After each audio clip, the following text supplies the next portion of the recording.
Welcome back to my channel Jyoti Prakash. আজ আপনাদের সাথে অত্যন্ত আকর্ষণীয় ও লোভনীয় গোলবাড়ি স্টাইলে চিকেন কষা রেসিপি শেয়ার করছি। আশা করছি আজকের রেসিপিটা আপনাদের ভালো লাগবে। ভালো লাগলে অবশ্যই একটা লাইক দিয়ে চ্যানেলটি সাবস্ক্রাইব করে পাশে থাকা বেল বাটনটি বাজিয়ে দিন। চলে যাচ্ছি মূল রেসিপিতে। প্রথমে চুলায় একটি প্যানে সরিষার তেল নিয়ে গরম করে পেঁয়াজ কুচিগুলো দিয়ে দেব। পেঁয়াজ কুচিগুলো নাড়াচাড়া করে ভালো মতো লাল করে ভেজে নেব।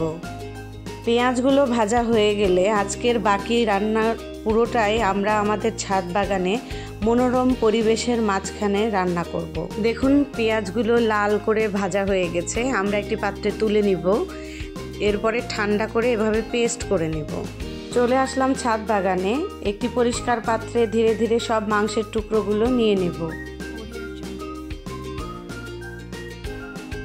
এবারে বেটে রাখা কাঁচামরিচ, আদা, রসুনের মিক্সড পেস্ট দিয়ে দিব 3 চামচ।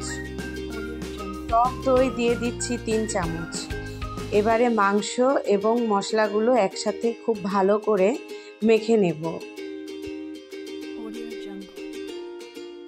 ভালো মতো মাখা হয়ে গেলে মাংসটা ম্যারিনেট করে 1 ঘন্টার মতো রেখে দেব। এই ফাঁকে চলুন আমাদের ছাদ বাগানের কিছু মনোরম দৃশ্য আপনাদের দেখিয়ে নিয়ে আসি। মাংসগুলো ম্যারিনেট করে রাখা 1 ঘন্টা হয়ে গেছে। এখন দিয়ে দিচ্ছি 1 চামচ মরিচের গুঁড়া, হলুদের গুঁড়া দিয়ে দিচ্ছি 1 চামচ, সাথে জিরা গুঁড়া দিয়ে দিলাম 1 চামচ। এবারে মশলার সাথে মাংসগুলো আবারও ভালোভাবে মেখে নেব। ভালোভাবে মাংসগুলো মাখা হয়ে গেলে 10 মিনিট মতো রেখে দেব। যেহেতু আজ আমরা ছাদে রান্না করছি তাই খড়ির চুলাটা ধরিয়ে নেব। একটি কড়াই বসিয়ে দিলাম, দিয়ে এখন 1/2 কাপ পরিমাণ সরিষার তেল দিয়ে গরম করে নেব। সরিষার তেল গরম হয়ে গেলে দিয়ে দেব 2টি শুকনা মরিচ, দারুচিনি, তেজপাতা, লং, বড় এলাচ, ছোট এলাচ, গোলমরিচ এবং জিরা দিয়ে ভালো মতো ফোড়ন দিয়ে নেব। মশলাগুলোর একটা সুন্দর অ্যারোমা এলে আমরা ম্যারিনেট করে রাখা মাংসগুলো তেলে ছেড়ে দেব।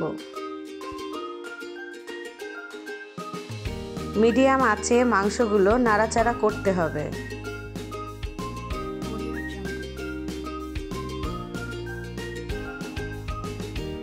মাংসগুলো কিছুটা ভাজা ভাজা হয়ে এলে পেঁয়াজ বেরেস্তার পেস্টগুলো দিয়ে দেব।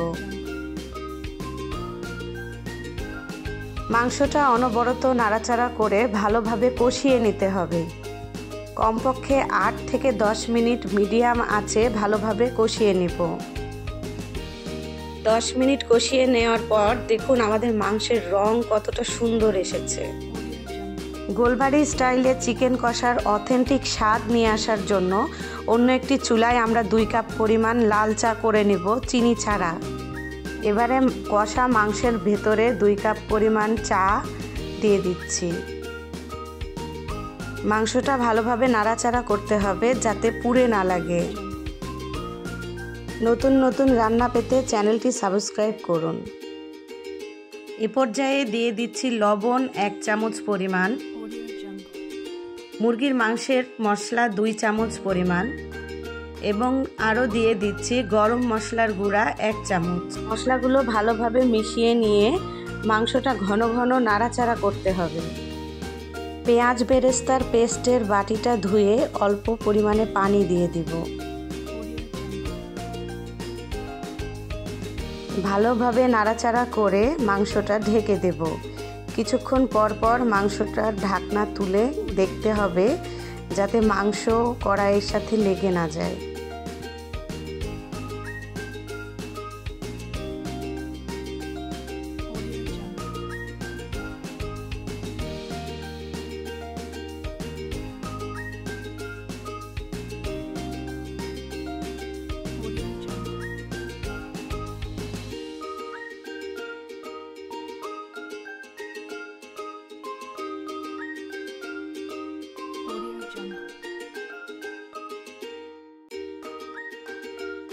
আমাদের রান্নাটা প্রায় শেষ।